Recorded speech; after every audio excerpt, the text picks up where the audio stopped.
spreading the news. Welcome, everyone. Ho, ho, ho, and Merry Christmas from your friends at Marvelous or the Death of Cinema. I'm Discourse Stu. Hi, I'm Nicole. Is Hanukkah still going on? Maybe. And I'm Cole. I don't know when Hanukkah ends. I don't either. It's somewhere around before Christmas, I guess. Any of our Jewish listeners, I'm assuming by the time this episode is out, Hanukkah's over. Okay, Hanukkah ends tomorrow. Today is Christmas. Hanukkah ends if tomorrow. You're listening to this. Okay, so Hanukkah ended when you're listening to this like 5 days ago. Sorry. Happy Hanukkah. Happy Kwanzaa, if you celebrate Kwanzaa. Hanukkah's kind of sick that it has like lore. You know, it's like, oh, we were getting invaded and we toughed that shit out. I mean, technically, Christmas has lore. Sure, but it's like we stole that from like the Native Americans or whatever. How? You know, then the Native Americans who were all goth, the Native Americans who were all goth and just had huge tits, and they're like, actually, we practiced the original version of Christmas, which where we like sacrifice a goat in the woods. You are so meringue pilled right now. I am. Dude. We're just thinking about meringue. I was. Yeah, Cole's gonna really try. I'm gonna try very, very hard not to derail the episode talking about Fire and Ash. It's which so good. I completely understand. It is a movie that when I emerged from, I was just thinking this is sourced from the same like collective unconscious where Netscape tweets came from. So Cole's gonna keep any sort of Avatar talk to a minimum. I can't promise that's not going to be like violated, of course. I mean, I can talk about all the guys. There were a lot of guys in this movie. Actually, I think going in, I expected that I wasn't going to like it just because I'm not really an '80s movie guy. But we're talking about Gremlins 2, and from almost the first frame, I did a little clap because my boy Lionel Luthor from Smallville, played by John Glover. John Glover is front and center in this movie. And if you've watched Smallville, and we'll have a bonus episode coming out in a couple weeks, I believe sometime in January, on the first season of Smallville, you'll know that John Glover is the Neil McDonough of the 90s. He was a guy, you throw him in a movie, you got your gravitas, you got your guy who's showing up, and he gets to be a little goofy. And then, as if I get two cakes, we get none other than Robert Picardo, the best part of Voyager, front and center also in the movie as a guy. A guy who gets raped, ? By a gremlin? Yeah, I can say her name is Greta and she's amazing. She is the doll. Put some respect on her name. A guy who gets like toothy head from a gremlin at the end of this movie. But he's into it. By the end of the movie, he's kind of into it. That's the final shot of the movie is him looking into the camera with gremlin kiss marks all over his face and saying, you know what? Sure, why not? I'll marry and fuck this gremlin. So this T gremlin. Greta the Gremlin or a Na'vi woman? Oh, dude, a Na'vi, no chance. Like, come on, 9 feet tall and like cat ears versus like disgusting, gross, slimy puppet. Get me the fuck out of here. I would like to be Greta. While you're fucking a Na'vi? I would like to be like 3 feet tall. No, I just want to be Greta. Oh, fair. Oh, do you understand the amount of mischief I would get into if I were 3 feet tall? How wonderful my life would be if I had no other responsibilities but to fuck shit up. Think about how cheap rent would be. Yeah, I could live in like a little box or something. Like Gizmo. No, if you're like a little guy, you could like take like a 1-room apartment and turn it into a 2-story multi-room. Yeah. Or just live in your walls. Just live in the walls. And fuck with your shit, you know? That's what they do. Like, what's the movie about the woman that like lives in the attic or whatever? Like, they like lives in these people's houses? No. It's like a horror movie. There's like a few of those for a while. Like bunch of those. I feel like there's like 5 of those in the span of a couple of years where it's like you think there's a haunted house, but it's just a guy living in the walls. It's just someone in the fucking walls. Did you see they're making like the inspiring version of that? And it's like the Channing Tatum and he lives above a Toys R Us. Oh, Roofman. Oh, that's Roofman. Which I gotta be honest, I don't think that, it's inspiring. I think it's inspiring because at least like It's because inspiring to live at a Toys R Us. he goes down and it's like 2009, so the Legos are really good. He's like, fuck, dude, I got the Clone Wars Lego. Bionicle's still got a few years left. My dad was flipping through Apple TV and I saw Roofman and Landman next to each other, and I thought, so I wonder if they have Roofman versus Landman. So many Mans. They went into the Slice of Life genetics lab and started drinking the potions. They came out with different iterations of man. Half vegetable man, half roof. electric man. I was watching Gotcha man the other day, which is actually several. That's men. another man. It's actually, they trick you. You think it's just going to be one guy, Ultraman. Yeah. I get clips sometimes from Landman on Instagram Reels, and like every scene is like Billy Bob Thornton just like having to talk to a modern like woman that has a lot of sex. Like it's just like it's Billy Bob Thornton driving a woman to go get like a train run on her by a guy she met on Tinder, and he's just like she's just like, I'm gonna let him put their fist in my ass, and then Billy Bob Thornton's just like, gosh dang it, I wish I was doing cowboy shit. And I'd love to check out the show. Maybe I'll watch it while we're on vacation here, and we'll do an episode. We'll do Landman chat. Landman chat. Sure.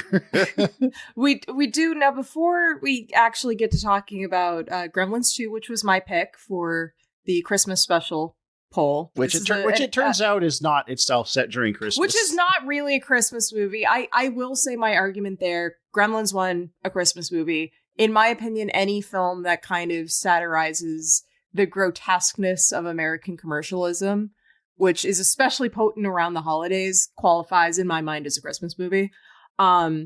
We have to talk about an elephant in the room that has been demanding we address it for the last month, because a merger has been initiated. That's the Dark Souls font merger initiated. Yes, Netflix and Warner Brothers, we see you. As they say on Pandora. They got bought out. It's crazy. Warner Brothers loves getting bought out by companies. I feel like they've been passed around like a... Remember Time Warner? Yeah, AOL. I think they were owned by Coca-Cola for a while. Yeah. AT&T was the funniest era because it was just a shit show. Which is crazy because I found out recently AT&T invented lasers. Like they used to own Bell Labs, and they just invented like fucking lasers and radar and shit there. Yeah, so let me just give a quick rundown because this is related, at least thematically, to what Gremlins 2 is really kind of about. But December 5th, a day that may go down in infamy, it is announced that Netflix will acquire Warner Brothers film and television studios, and that includes everything from like Turner Classic Movies, HBO Max, its own streaming platform, which if we combine the two biggest streaming services in the world, there are no antitrust laws anymore, basically, or nothing that's fucking enforced. You think it would be insane to allow a merger like that to happen, but I think, well, one, just huge parts of the government are bought and paid for, and really just want to make sure the number keeps going up in the stock market. Yeah. But I think it's a matter of, in a more globally competitive system, where you've just got like increasingly one giant market, even for cultural products, you're trying to make your national companies larger so they can compete internationally, which eventually means to just every kind of national or regional market consolidating into just a handful of geographically centralized monopolies so that they can be vertically integrated and big enough to compete with like Korea or Japan or China or whoever's vertically integrated regional monopolies on the international market.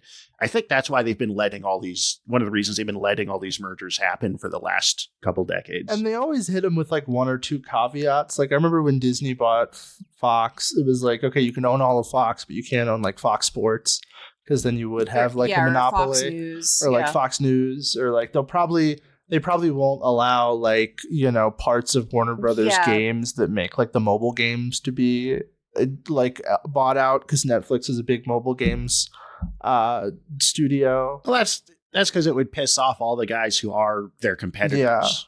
Yeah, Exactly. and I know Netflix has been recently, I don't know if you've logged on to Netflix lately or seen advertisements, they are trying to get into gaming. Like they're launching their own gaming platforms. Oh yeah, they've been in phone games for a while. They've been trying off and on to like integrate games really shittily into the Netflix system, like they did the Minecraft story mode. I remember, just as an aside, one of the titles that they purchased. This is how you know, like there's just random people that work at Netflix that kind of know ball. Like when they were launching like the Netflix game store or whatever, like one of the first titles that they put out was just a phone adaptation of Into the Breach.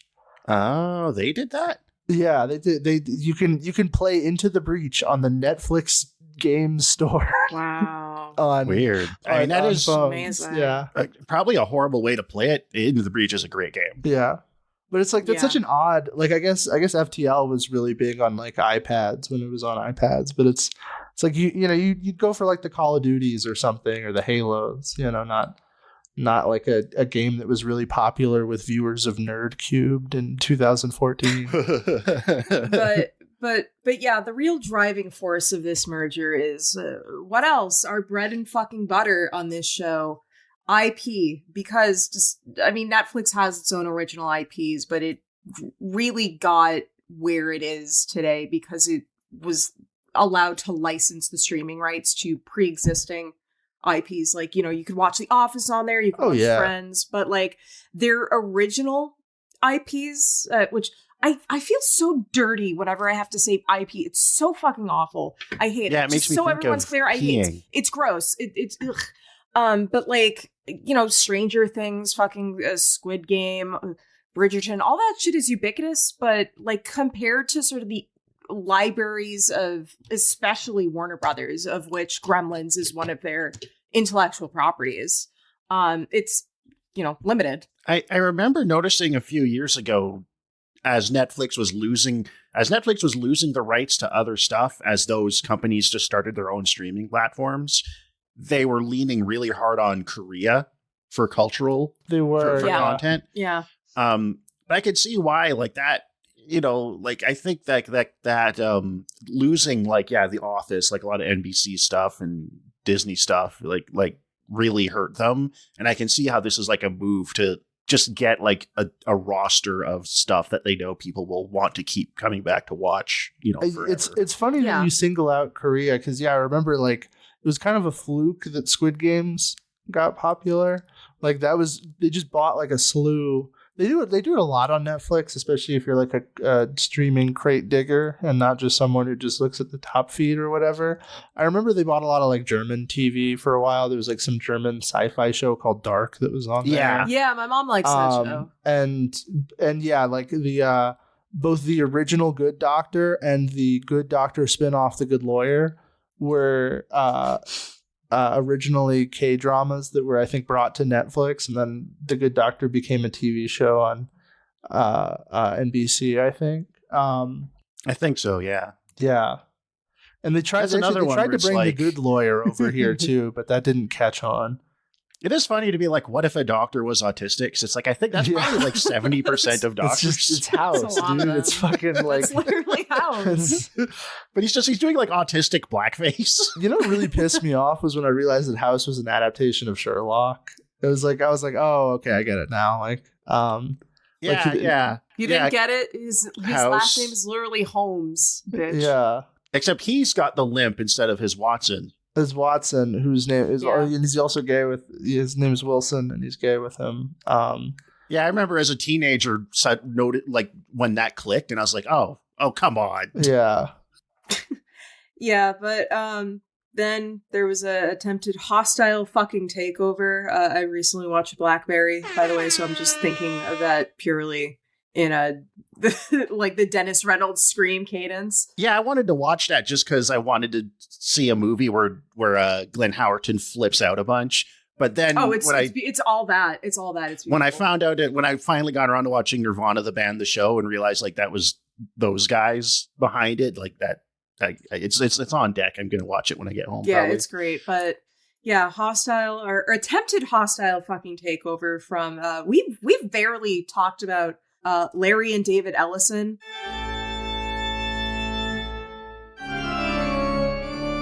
Who've been in the news recently because of the free pressification of CBS News and how much CBS has been bending the knee to the Trump administration to just really shocking degrees. But it's funny you brought up, I forget actually who brought up Landman, but I think part of the reason it seems that Paramount Skydance launched that hostile bid was Taylor Sheridan is leaving for NBC Universal. So there's just going to be this loss of a huge intellectual property generator at CBS, Paramount. It is crazy how he's the Hitchcock of the 2010s. He just is putting out, and not in terms of quality, but boomer MCU. It's a boomer MCU for them. I'd say it's got a little bit more juice than the MCU. But it's weird that there's a guy.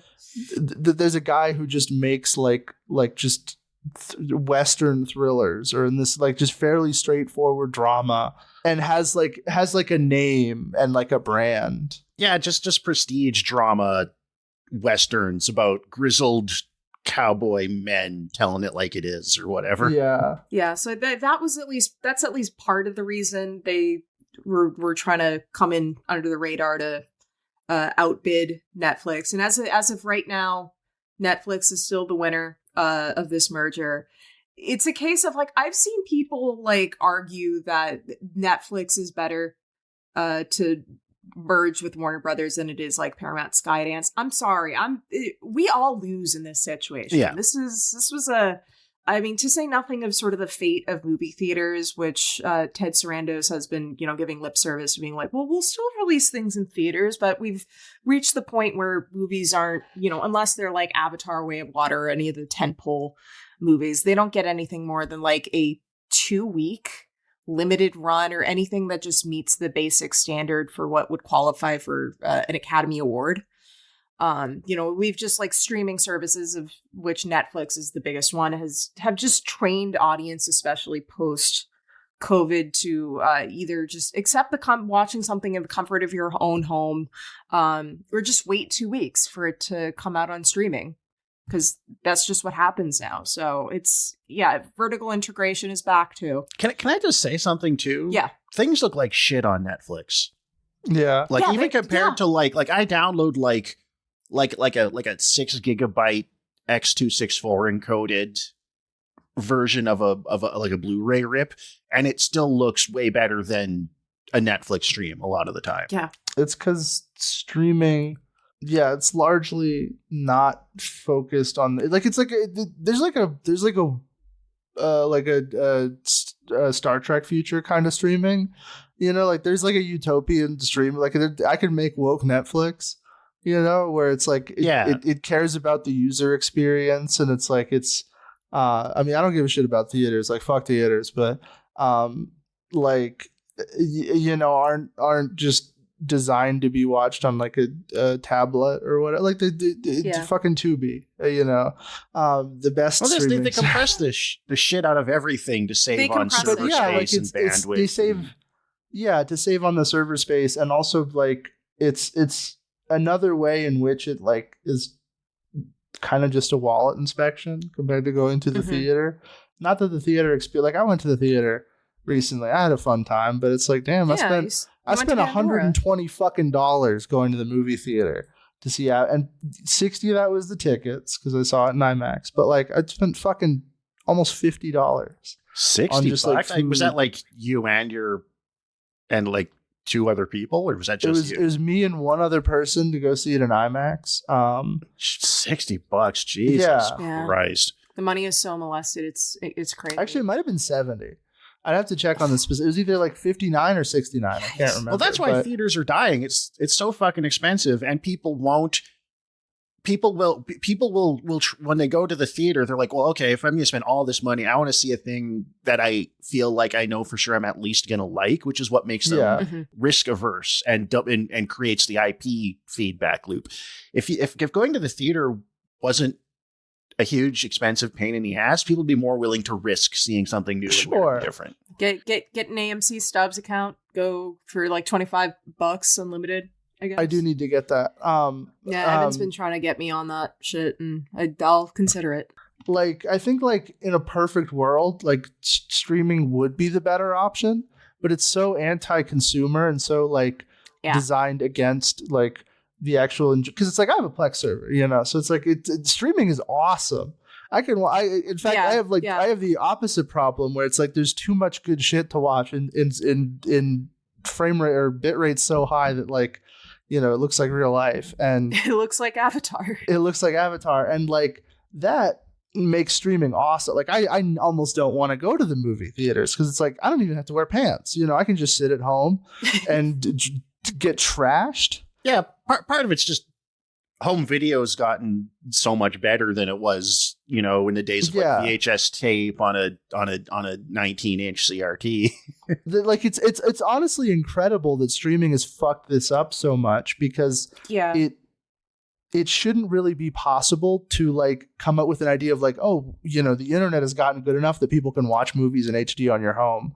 And then like Stu, like what you said, it fucking sucks to watch Netflix. I had the same experience watching Disney Plus on like just a laptop, and it was topping out at like 480p, like on the web browser. You have to like found at least on my TV Disney Plus to be less less shady looking than Netflix on average. On the actual like app version, it's one of those streamers where they do recommend you download like the standalone. Oh, because the browser version. Because the browser version sucks because it's assuming that you're watching this, you know, at your day job on the office Wi-Fi. So it's just designed to get you the video as fast as possible and not buffer on shitty internet.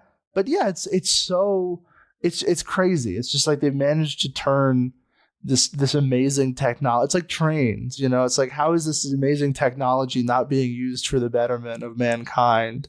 Well, I think we all know why. Yeah.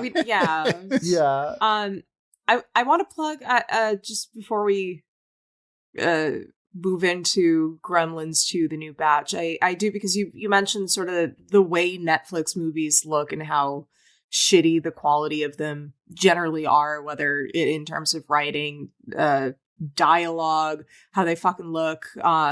Another like key essay I think of this past year, Will Tavlin's Casual Reading, Why Netflix Looks Like That, for Ed+1 magazine. Please go read that if you have the chance. It's wonderful. So yeah, beginning of this month, a dark fucking time. Yeah. I was definitely doom scrolling the day of the merger. Yeah, I can't wait for every WB release to have to be vetted by a fucking goddamn algorithm that determines whether or not people want to watch it. You ever watch one of the like 6 Netflix movies that don't suck, but you're not watching it on Netflix and it looks amazing? Maybe. Like, have you ever seen Blonde? It's crazy that it's a Netflix movie. I haven't seen Blonde yet. I want to see Blonde. I liked it. I know it's divisive, but like it looks good. It's almost a crime to have the Netflix logo. That's honestly the thing that pisses me off the most. I don't care too much about the theater experience. I don't think that they'll shoot themselves in the foot too much by handicapping theater releases, for at least for like big stuff. Obviously, small stuff is going to suffer, and that's going to be the most painful. But like the worst thing is just having to see like Dune Messiah with the Netflix logo in front of it. It's like an indignity. Yeah. It's embarrassing. Oh, I'll remember. It was before, I think, One Battle After Another played at Vista Vision at Coolidge, and they played the trailer for Frankenstein, which I saw in a theater, and I thought it looked very good. And I understand if you watch it at home on Netflix, it looks like fucking shit, because everything looks like shit on Netflix. But as soon as the trailer ended and you got the like Netflix, oh yeah, the little like blop that they do. Oh my god! Everyone started laughing. It's oh my god, dude! It's like a slap in the face. It does feel pretty chintzy now. Yeah, it looks like it looks like a mobile game company or like an internet company. Like it's like, oh, it's Xfinity Studios or some shit. Yeah. It's like when you read a DC comic from like the 2010s and they have that awful fucking sticker peel logo. Oh, dude, it looks cheap to look at. Like it reminds me of staying up late and watching like Arrow season 8. Yeah. All right. So to close out, I just want to say in this era of increasing corporate hegemony and algorithmic driven awful business decision making, piracy is a moral imperative. If you find something you really like, especially if it's from a smaller or independent creator, then find a way to send them for money. What I like to do is if I pirate something, I really like it, I buy one to several copies as gifts for other people. So it ends up being a multiplying effect. Like, you do got to spend money somewhere to support stuff, but yeah, even physical media is really cheap right now. Like I don't think I've spent more than like $18 on a 4K Blu-ray. It's fucking crazy. Wow, that's pretty good. Yeah, prices are bad in Canada because fucking our dollar's gotten really weak. That's true. Yeah, obviously this is more just for people that live in the Imperial Core, but even Blu-rays, just regular Blu-rays, which are going to look way better than streaming, even DVDs. Honestly, no, like I said earlier, a blue like a rip of a Blu-ray that's even like compressed like pretty far down to like a few gigabytes will usually look better than a Netflix stream. You ever see that meme?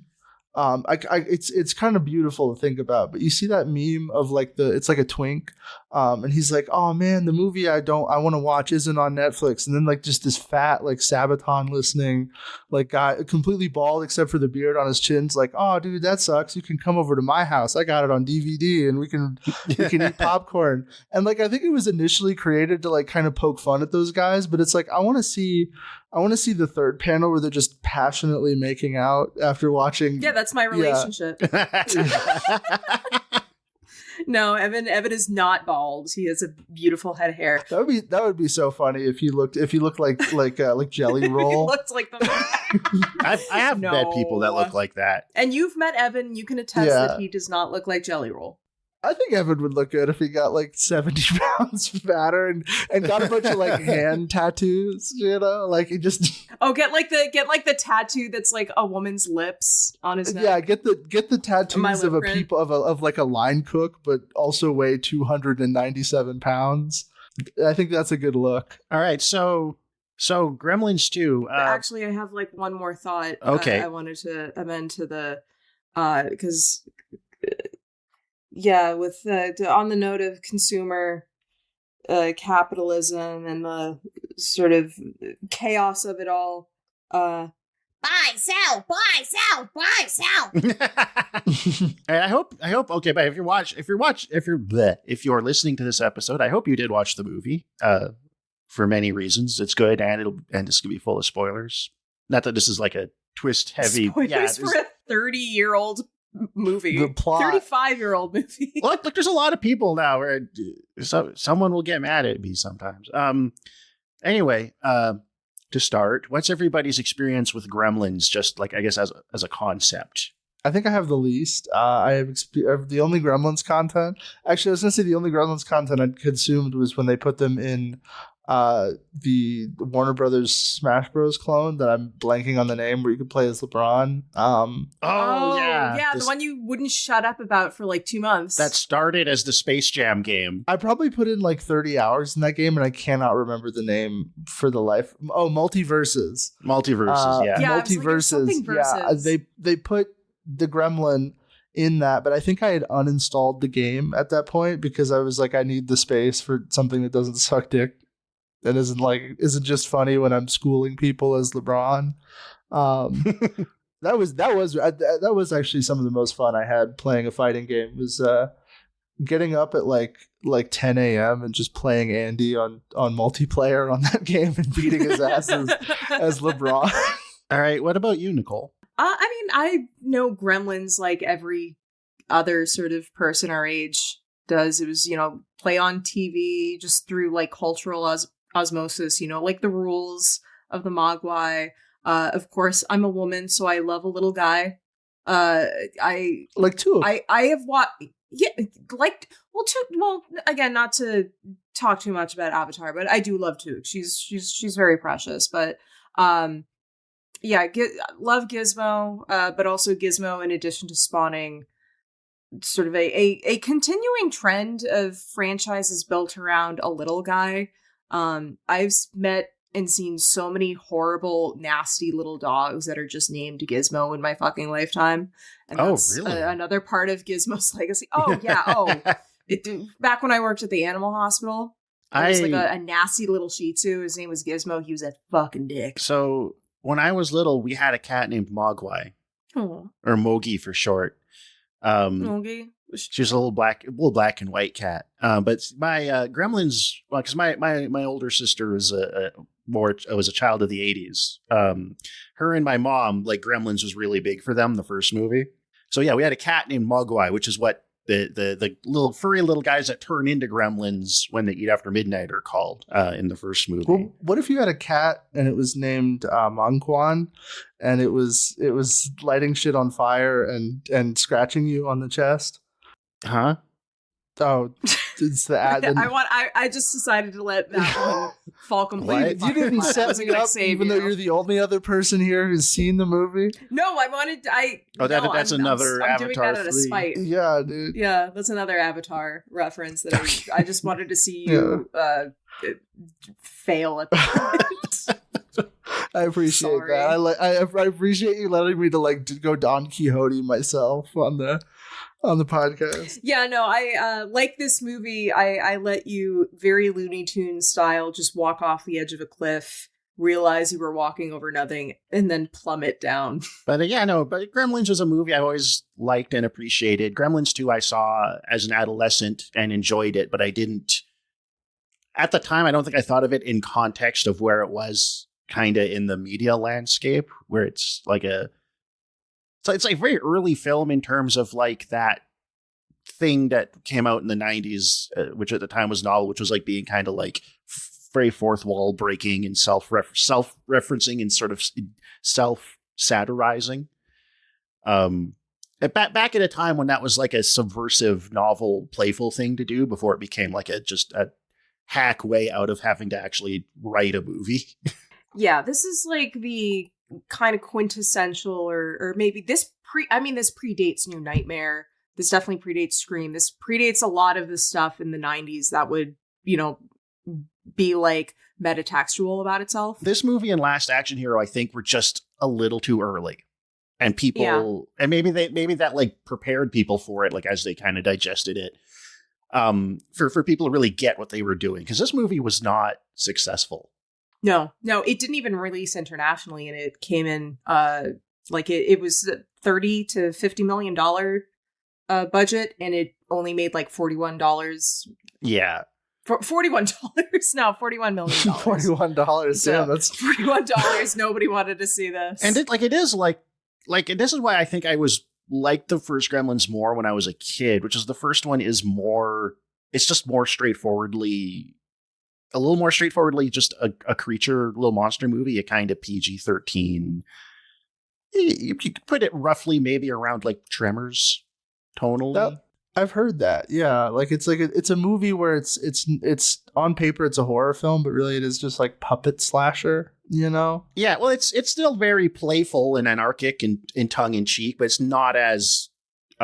It's not as like outrageously cartoonish as Gremlins 2 is. It's not as parodical, you could say. Yeah, and it's a little more, slightly more grim in tone. Like plays a little more horror than Gremlins 2, which is like tells you up front with a Chuck Jones animated Looney Tunes Warner Brothers logo drop that what it's going to be doing.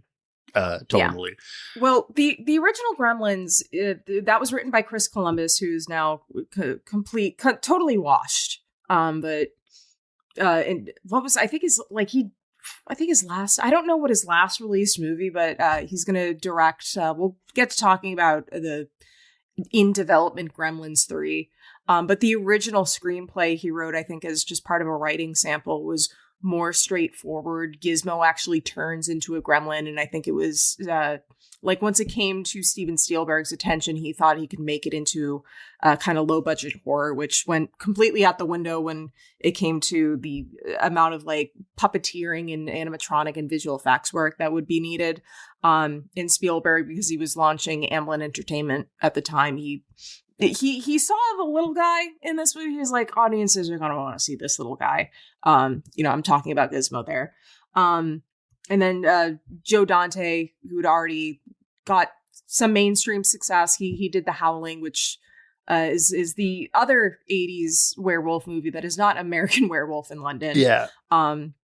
So it comes across his desk, and I mean, yeah, he'd done the Gremlins is Twilight made. Zone movie. He did the segment with the segment that notably did not kill anybody. the kid that sends you to the cornfield if you don't do what he says, or turns you into a jack-in-the-box. Yeah, I heard that's actually like some of Dante's best work. I haven't actually seen Twilight Zone the movie in full, but I understand that's people think that's obviously like the standout one. The Dante segment and the George Miller, those are both remakes of old episodes. The Dante segment and the George Miller directed version of Terror at 40,000 feet or whatever it's called, with a gremlin or gremlin-like entity on the wing. Yes.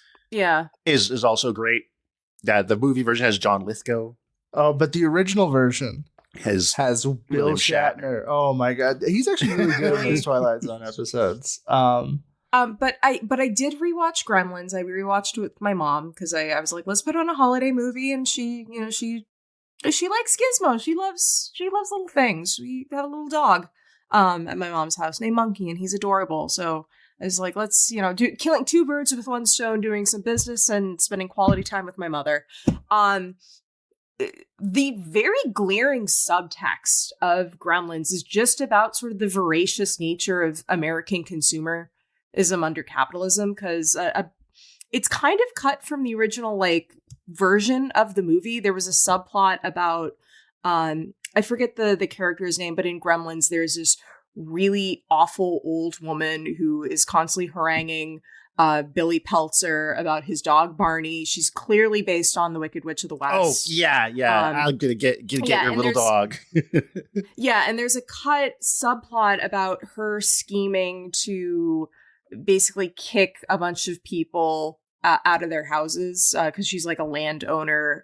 But there are in the movie there are still scenes of there's early on this stereotypically poor family, this poor mother and her two children who are like, I'm hungry, are begging her please, I need 2 more weeks before I can get you any kind of rent money. And of course she's a absolute monster. People are talking about how difficult it is around the holidays. Phoebe Cates' character has the whole speech about how people slit their wrists around the holidays. And this is taking the Christmas hater. This is taking place under the Reagan administration, which is the root of so much misery we now experience in terms of decisions for just how the economy fucking works. And so I was also just thinking, and I'm kind of joking here, but Gremlins is kind of the Labubu movie. It's about, people, as I said, an American populace crushed by the economic policies of a right-wing presidential administration are overrun by a trend of cutesy Chinese imports that get uglier and uglier the more they're manufactured. Can I just say as an aside, the hardest I laughed at this movie was when they bust out the Chinese Twin Towers.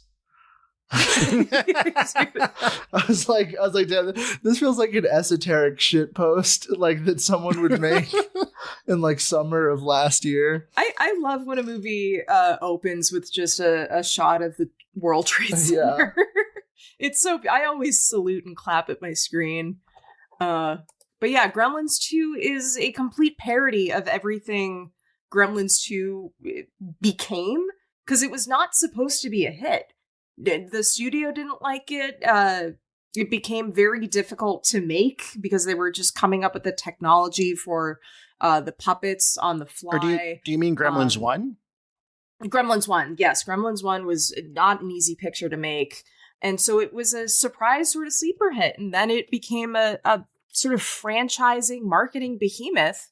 And then almost immediately they were asking for a sequel. And Joe Dante's like, well, I made this movie without any intentions of making a sequel. And so Gremlins 2 is about why there shouldn't be a sequel to Gremlins. Yeah, because it is kind of weird that the first one was such a hit, because it's got like this just middle-aged woman being harassed by these awful little creatures, then like blowing them up in microwaves and in blenders. But yeah, it necessitated the PG-13 rating too. Like that was one of the movies that required it. It's got that like playful, snarky mean streak running through it that gives it that bite that would otherwise it would just be kind of like a cutesy. Well, it makes it like it just kind of puts it a notch above the kind of your average Amblin type movie, because it's got that element. But I guess that when people responded to that, but it also, I think that's the first one still had the Spielberg Chris Columbus sentimentality, which is Gremlins 2 doesn't have that. Where it kind of does it perfunctorily at the end, it plays it for a joke.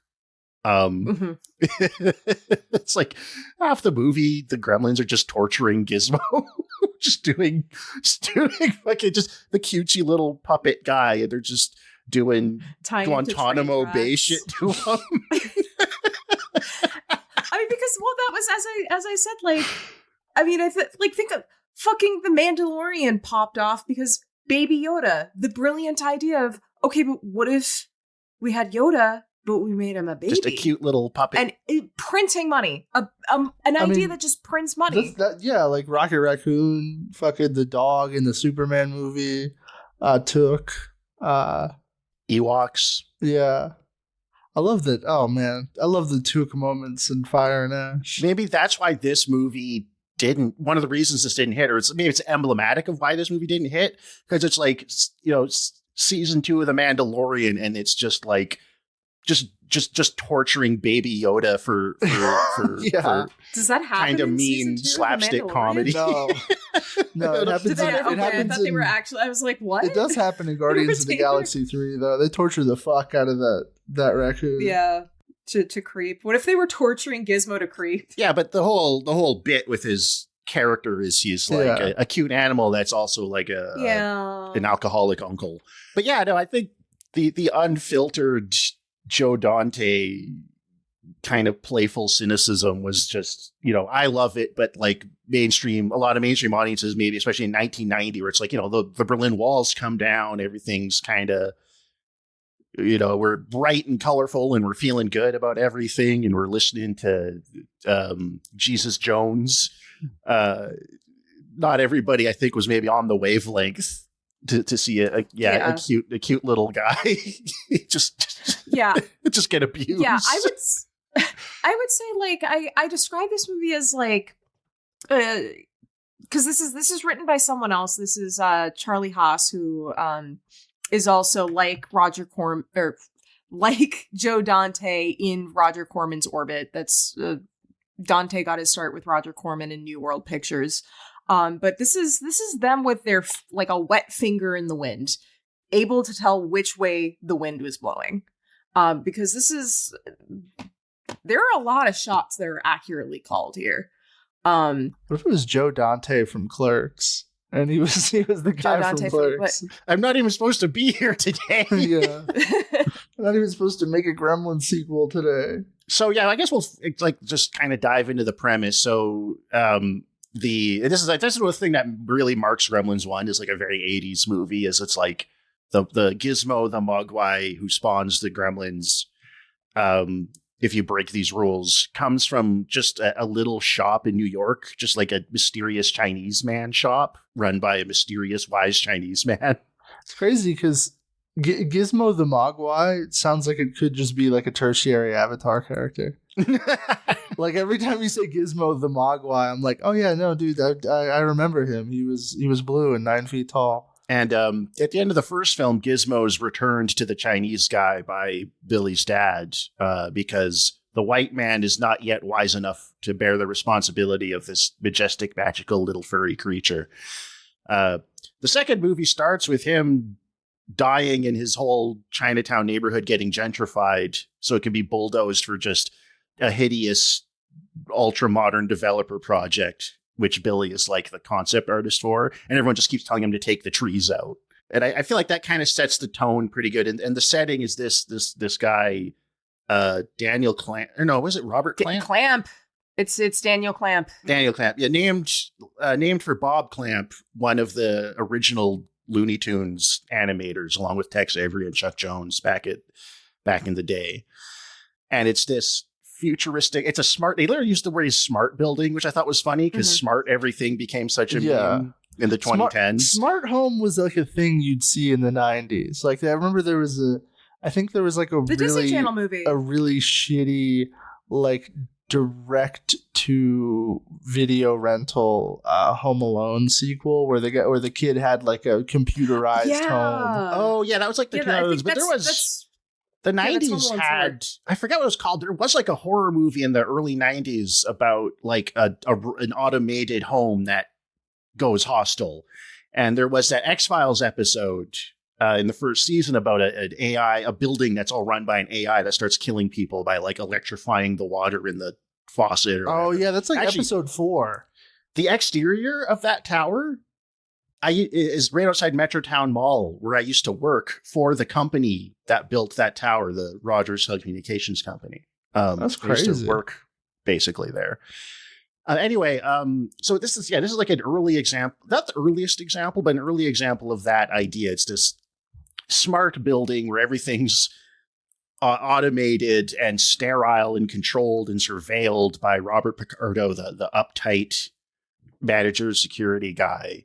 And there's nothing works, right? Like they've got the revolving door that everyone keeps getting stuck in or launched out of. The elevator that's like, the elevator has arrived. Please leave the elevator while people are already outside the elevator because duh. I can't even list them all, but there's a lot of great just background gags with the fucking malfunctioning smart building even before the Gremlins show up. You're missing, or we should point out to like one of the things that is just the aforementioned wet finger in the air, because Donald Clamp, or I should say, Daniel Clamp, sorry, is an amalgamation of not just 80s Donald Trump, but also then head of Turner Broadcasting, Ted Turner. Oh yeah, notorious fucking weirdo Ted Turner. That's like a fusion dance between the world's least cool and coolest man. Because I love Ted Turner. Oh my god. Well, in addition to like this smart building being sort of a giant office, it's also a mall, and it also houses two important things. It hosts a cable channel and a genetics lab. Yeah, it's got very like important everything. There's all this shit in it. Yeah, it's like the Mall of America, but somehow worse. It's funny because he's basically playing his same character from Smallville in this. I think there's an element of Walt Disney to it too, because like Disney's original vision for Epcot was like this like highly controlled future city that was sort of kind of like Clamp Tower in some ways. I might be reading too much into it, but no, I can see, because that character was originally written to be way more villainous and antagonistic, and then John Glover was just so charming and playing it with such a kind of childhood whimsy and stupidity that it just they couldn't really play him as a villain anymore, which is where kind of, at least compared to now, where we know how fucking evil Donald Trump is, like that, the joke with him isn't very funny. Yeah, he plays more as we live under it, but evil through just like just like myopic narcissistic ignorance than malicious. Robert Picardo kind of bears more. He takes on that role, authoritarian malice. It's funny because I think in the modern version of the movie, these two characters would be the same character, where you have like the tyrannical. Yes. Or like, have you ever seen the movie The Big Clock? No, I've never heard of that. No, it's a noir, and there's like a tyrannical boss who like has like a 1940s version of like a smart office, where just everything is mechanically precise, and he's constantly using early electronic recording surveillance and shit like that on all of his people, and just like docking them for time spent too long in the bathroom, or like in this movie there's a very similar scene where a guy's like, I think he's taking a smoke break or something. Taking a smoke break. Yeah. In the like records room, and Robert Picardo just calls him like on the little video phone and is like, yeah, you're fired. You lose all your medical benefits. Fuck you. Yeah, they specifically just like call out the loss of medical benefits. They blast him with like a spotlight too. It's It felt like something out of Brazil. It does. Yeah. So and it's into this like kind of dystopian technological nightmare that our Phoebe Cates and Zach Galligan from the first movie have been thrust as employees, working as a concept like an artist and as a tour guide with the stupid hat that is just a version of the giant. It's like the Pope hat, but it's the building. I love that hat. It's so gaudy. These this is like the late 80s to early 90s. Honestly, my favorite period for like contemporary costume design in movies, because it's all just so campy and so gaudy, and the big shoulder pads. The big shoulder pads. Yeah, his Billy's boss, who tries to fuck him because he makes a good impression. She hates him until he makes a good impression on Clamp. Then she's trying to fuck him. Yeah, and she's got the giant, huge shoulder pads and the permed red hair. Did she do it for you? Yeah, kind of. Yeah. That was her introduction was when I noticed that there were several comics at Main Dude's desk. Which, if you check out my Blue Sky, I attempted to identify them. I'm going to have to see if anyone else has attempted to identify them, so I can see if I got them right.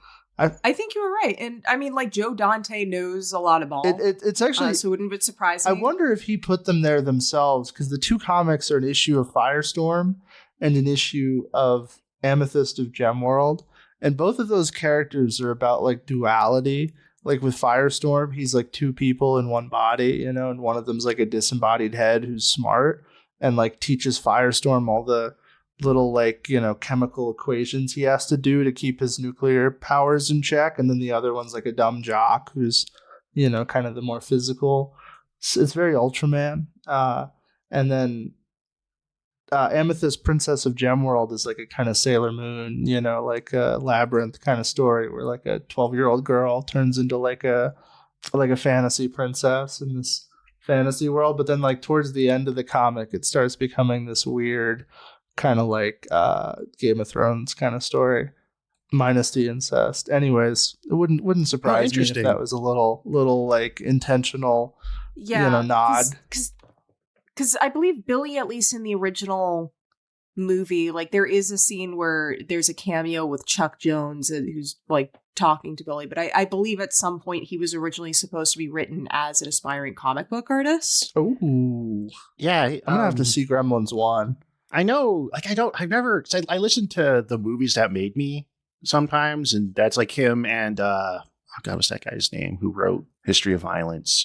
They just interview like filmmakers and writers and stuff about it's just movies they like and their influences. And and Dante is like, he's like a big like Italian horror guy in like old 30s golden age horror. He's a big Mario Bava head, which I feel like you can kind of see in the lighting in this movie sometimes. I can see that, yeah. Giallo adjacent. There's a lot of like, I remember the hallway where there's like just strips of red light everywhere, and like this like weird candy striped hallway. This movie looks great, like a lot of old movies do that we the Dracula dressed old movie presenter, Grandpa Fred. Yeah, like the best horror movies are all black and white, but Clamp won't let me show anything that isn't in color. Oh God, there's that announcement in the background about what's coming on next. On TV. Casablanca now better with now colored with a happier ending. Now in color with a happier ending. Yeah, that was a very good which is just evoking, because there was the famous Orson Welles quote about Ted Turner trying to colorize Citizen Kane. Do not let that man touch my movie with his fucking crayons. Man, I wish Ted Turner. I know he's still alive, but I wish he was still around. He was just like, oh, he would now just be like the least evil CEO. He's so fun. He's such a crank. I miss when like he's still alive. Holy shit, he's still alive. He's like he kind of feels very similar to Elon, in that he's just like a weird guy, but he's like 100 million times less of a threat. I love that he was just like obsessed with fucking like America surviving after a nuclear apocalypse. He thought Fallout was real. Yeah, he was married to Jane Fonda. He was married to Jane Fonda for the 90s. Actually, this is a little later on in the movie, but there's the scene where Daniel Clamp is like, fuck, the world is ending because the gremlins are fucking up the building, and he puts on the like doomsday broadcast. Yeah. And that's real. Ted Turner made one of those, right? Oh, I to forgot play on about CNN. That was based on real. Yeah, God, that is so funny. We hope you enjoyed living.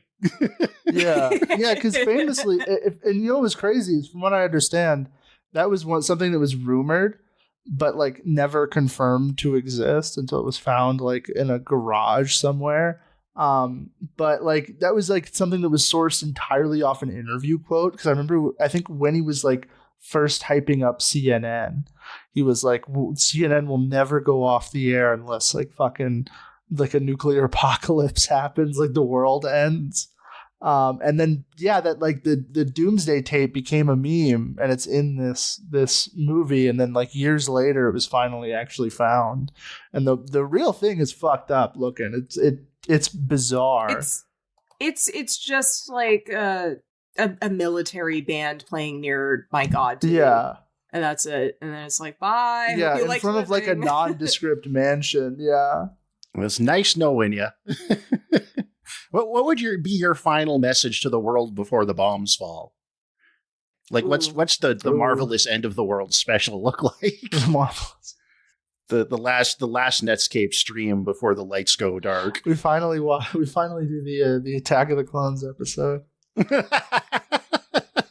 Good knowing you, young Padawan. A marching band playing Calm Susser Todd. Yeah. Yeah. That is kind of what that felt like. That's Riyadh is what it would be. It's kind of the same thing. Yeah. So, poor little Gizmo is rendered homeless because the ancient Chinese man died and his place is being demolished. And he gets picked up by researchers from the genetics lab in the building run by Christopher Lee as Dr. Catheter. Dr. Catheter. That's a good name. Who Christopher Lee, obviously been in many wonderful things, has embodied many wonderful characters, immediately understands the assignment of this movie and is playing it completely perfectly, as you'd expect. Yeah.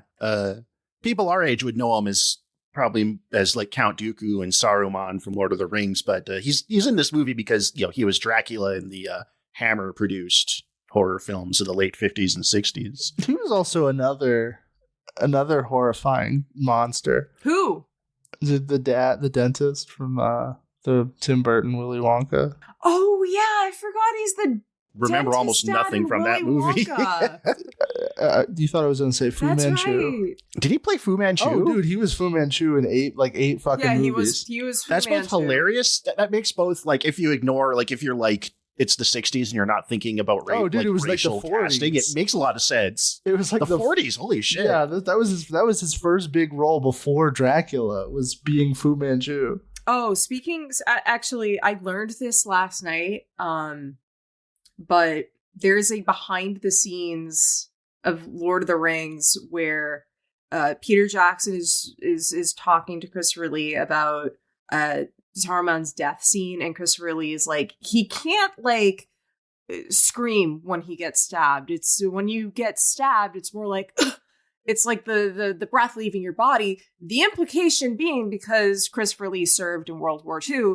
Christopher Lee has killed people, and thus he knows exactly what the last breath of a man sounds like. Yeah. He was like an OSS agent. And he worked with Ian Fleming, who created James Bond, or at least was part of the same organization. I never got confirmation they crossed paths. It's a weird world. When you see like how things intersect. But yeah, no, he's not in this movie a ton, but he's a delight when he is. So the first kind of third half of the movie is just setting up all the things that will pay off. A lot of gags that are more character driven and driven by like the weird, awful plant building. And how did you feel about the Canada restaurant? I wanted to ask you the Mounties serving Canadian. like a literal chocolate moose, like a sculpted moose head made of chocolate. It's like, I'd try a bite of antler. It's a good bit because I think that in the 80s and 90s there was like a whole thing with like themed restaurants like that, and it's just like a who would go to a Canadian themed restaurant? Like what culture or cuisine do we have? People hadn't learned about poutine in the States yet, and that's kind of all we've got. Poutine's so good. I think the themed sit down restaurant, like it's like fast casual sit down restaurant is like something that I feel like is the most alien but recent thing to me, because that shit like disappeared like immediately after 9/11. It was like, you can only go to Denny's. You can't, like, Denny's and Applebee's. Cracker Barrel. Cracker Barrel's the sure, restaurant. But like, I think when I think of the right-wing 70s, the 70s are like the early 80s, like 82. I think of like shit like that, of like, yeah, we're going to go to a restaurant where everyone's dressed like they're part of a barbershop quartet. And all the food is just like, it's cooked in pork fat. I never saw one of those in real life growing up. Or like, or Rainforest Cafe was like the woke liberal version of that. Oh yeah. Which, hey, if you get the Patreon up far enough, I'll go to a Rainforest Cafe. We'll go to a Rainforest. Oh my god, I forgot that was a fucking Patreon tier we had. That was a goal. Fuck, that's vintage marvelous. And I wanted to send your ass to a Rainforest Cafe. Yeah. Fuck. I didn't know what it was. You had to explain it to me. Do you think they had any restaurants like that where it was like the theme was just Chinese? Like you go there and it's white people and like, well, that's you walk into the door and there's a gong that goes off. If you've ever been to like an old Chinese restaurant, like a lot of them are like that. I read a Batman story. I mean, I don't know if they play, like they don't commit that hard to the theming, but like it's kind of like what they're doing is it's very like stereotypes of China. Yeah. I would love to, where everyone's, it's got like it looks like a Shen Yun performance. Everyone's wearing like golden robes and shit. That's gonna be funny. Like the anti CPC Chinese restaurant. Yeah, it's like dim sum before communism. Dim sum before. I feel like those kind of restaurants like disappeared after like 1955. It was like, you can't do that anymore. we can't have the Happy Fortune Cafe, there's actually a Batman comic where that happens, where he goes to one of those kind of Chinese restaurants where it's shaped like the Forbidden Palace, and then like a murder happens, and he's like, it's the idea of Batman going to go eat Chinese food in the Batman costume delighted me throughout the whole, like, even though the story was kind of mid, I was just like, I love the idea that he's just like in the Batmobile with Robin. He's like, fuck dude, orange chicken would hit the spot right now. So long story short, Gizmo gets wet. He spawns a bunch of other little bugwai who are all horrible little monsters, and they immediately set about running around the building and feeding themselves after midnight and turn into gremlins and get into the genetics lab. And that's when the movie really jumps the rails. Yeah, well, there's the interesting thing there was Chris Walas, who did the effects for the original Gremlins. He was busy directing The Fly too. And he did the effects for The Fly as well. So very accomplished in his own right after Gremlins.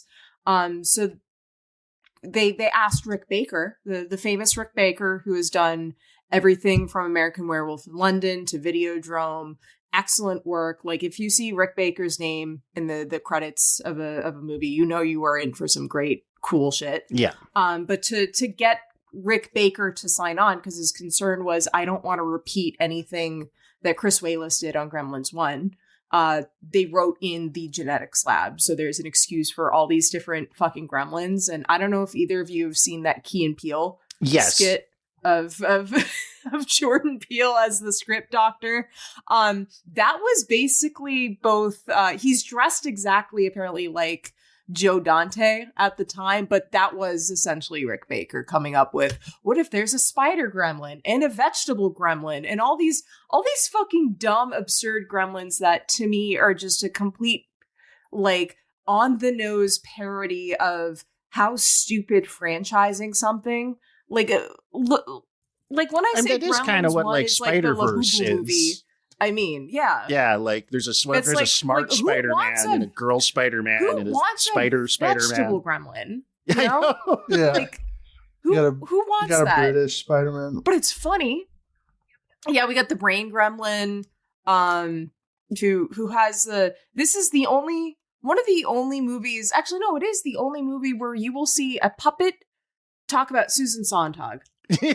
Oh, dude, I This love is to me I the love better, the gay smart the ass better poet. Gremlins movie. I love the gay smart ass Yeah, gremlin. The smart gremlin smart- that drinks the brain juice. and Yeah.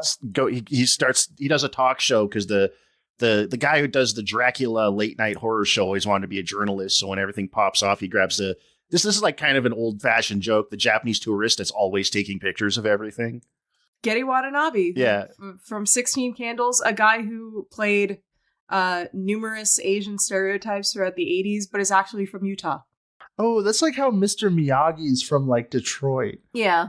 Is it? Does that mean he's Mormon? Is he a Japanese Mormon? Mr. Miyagi? What's No. Getty Watanabe. Oh. Yeah. Oh, dude, you almost ruined Mr. Miyagi for me. I would like, come on. What do you mean? What do you mean he's out here, sipping sodas that are 3,000 calories? No, but he is a gay man. Oh, What do you know? So he's definitely not Mormon. That invalidates any Mormon accusations for Getty Watanabe. is Mr. Miyagi Mormon? Do we know?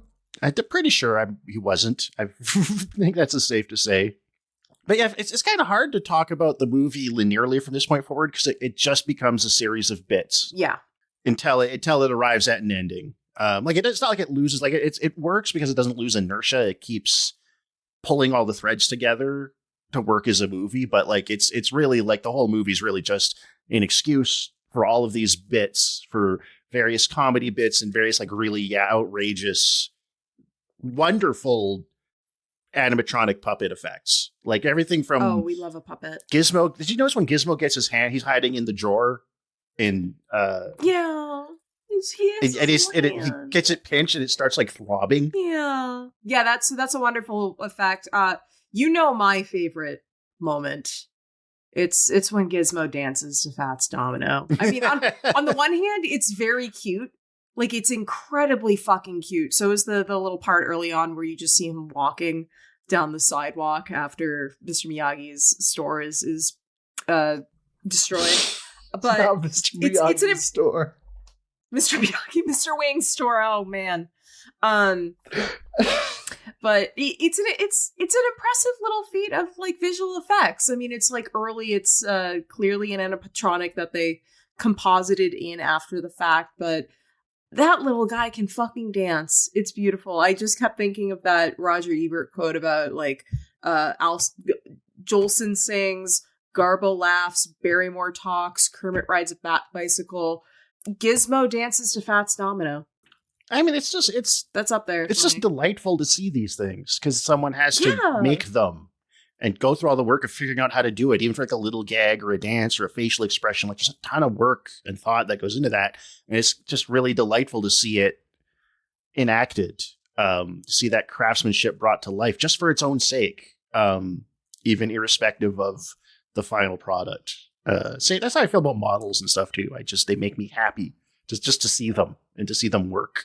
Yeah. I did, it hasn't come out yet, but I did an episode of It's Giving Camp with Fabiola and Saffron about the Muppet Show, and we spent a lot of time talking about puppeteering as a particular kind of theatrical art that, especially in the case of the Muppets, is, not just performance, but innovating technology as a special effect, and how there was for like a 10-year period from the end of like the 70s into the early mid 90s, like Muppet cinema and how you would only be able to achieve certain practical effects that are now completely done in the computer and CG through puppets or animatronics, or sometimes I know there's that one kind of wonky shot in the original Gremlins that they couldn't have achieved in any other way but stop motion, where the Gremlins are all like in a crowd walking down the street. I actually really like that shot. Like it's cute. It's cute. It's but quite a lot. Stands out. Yeah.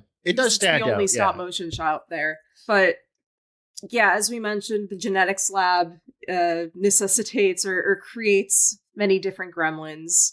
One of them, the Bat Gremlin, which this is released summer of 1990. This actually opens the same day as Dick Tracy. Really? This is coming out.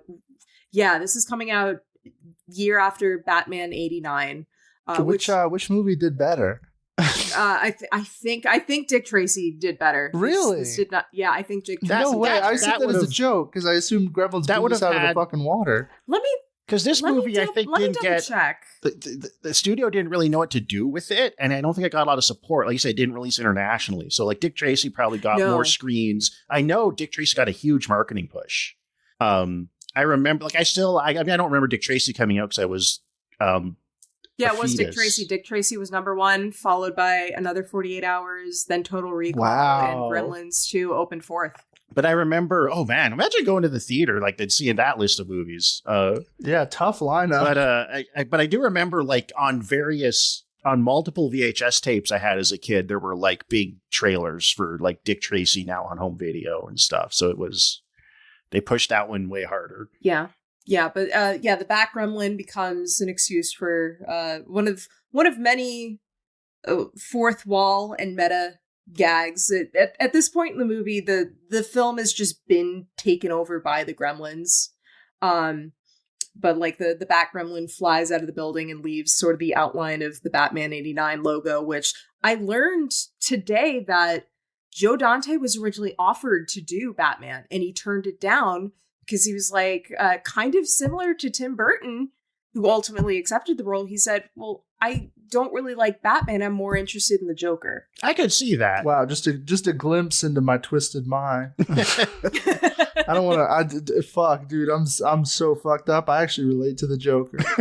Well, this is a Joker 5 movie. The Gremlins are little Jokers. But I could also see maybe that's just a way of saying I don't want to make like a movie that has that many cooks in the kitchen. So I won't be able to do my thing. We've all but said this explicitly, but Joe Dante was given basically carte blanche to do whatever the fuck he wanted.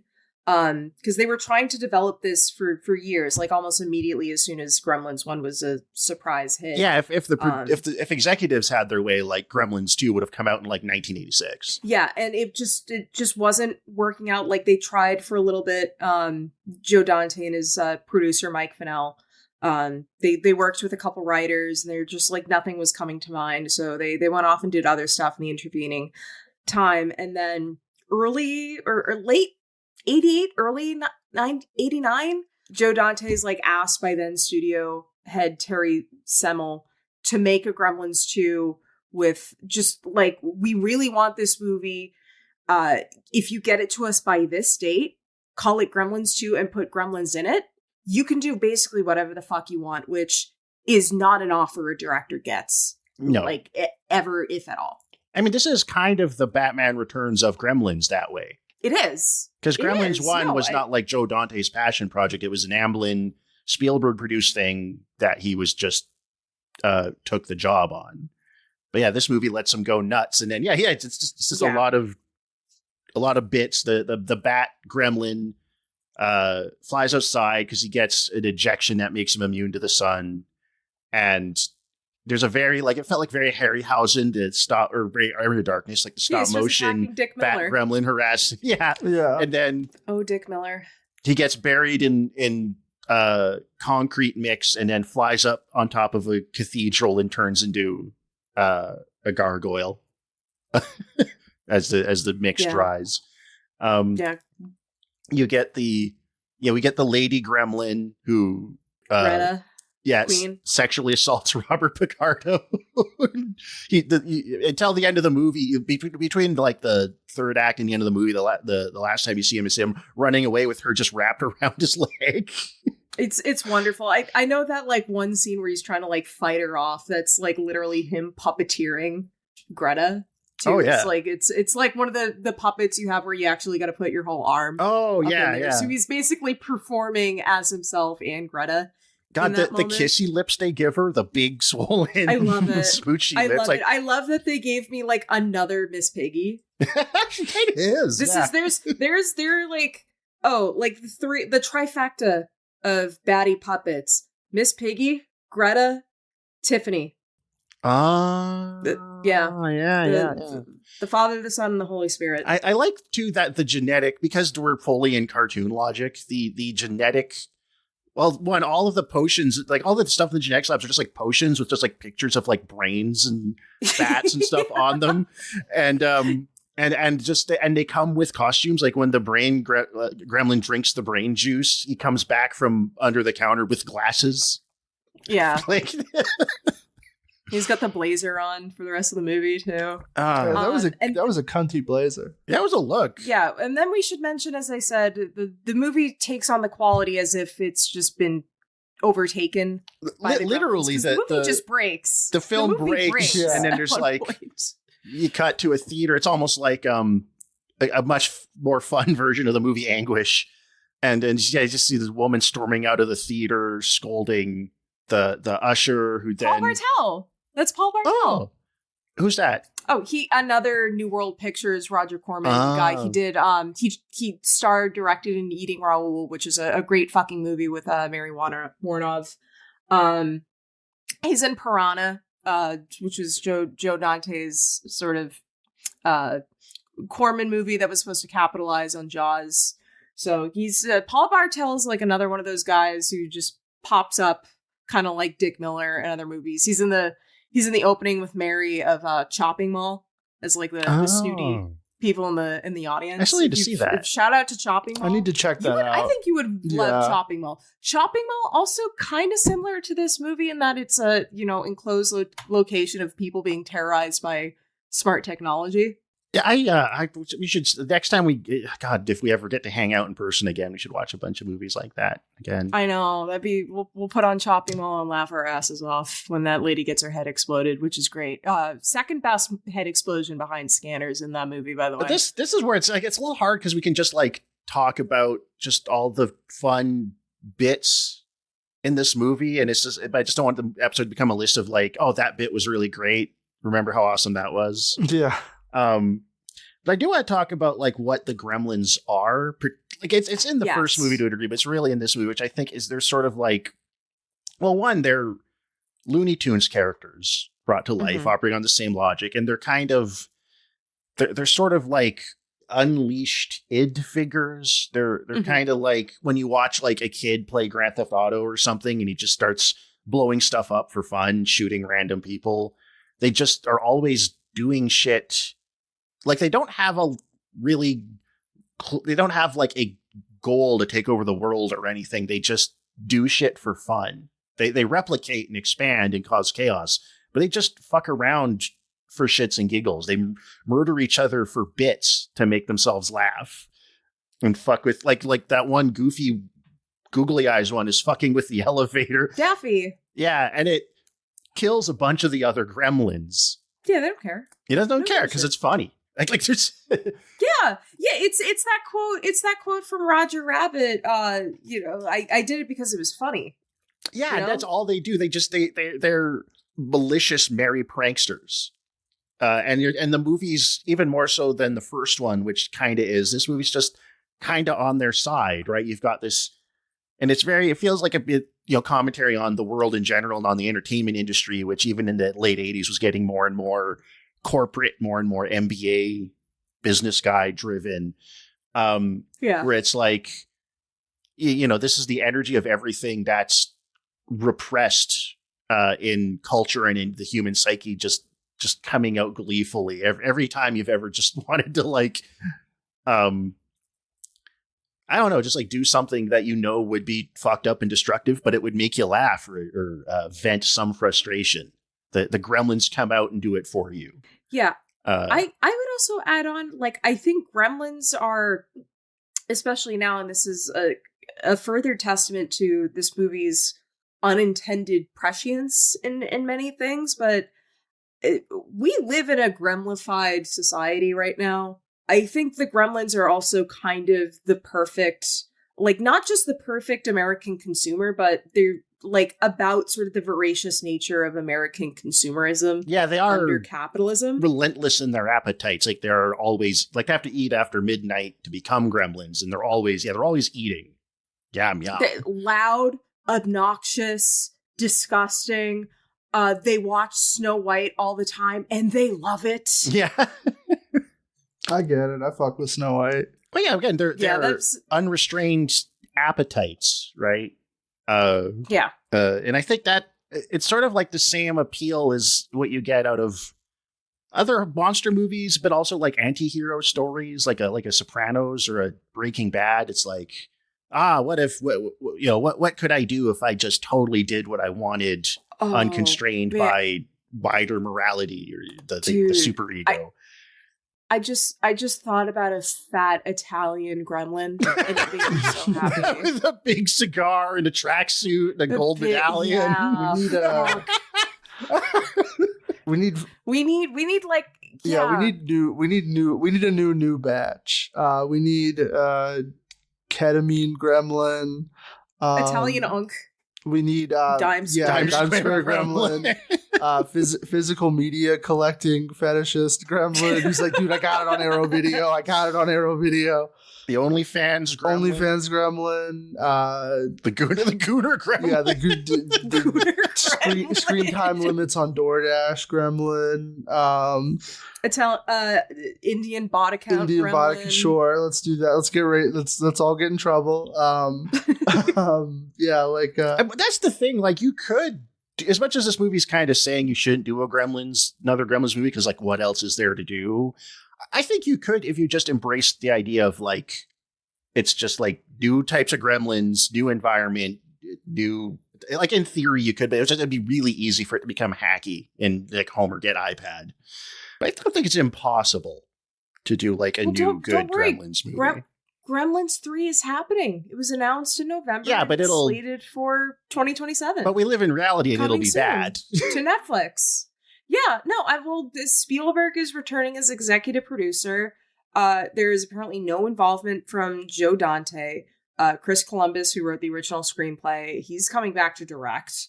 And his directorial output within the last 20 years, I mean, since Harry Potter, has just been atrocious. So there's no trust here.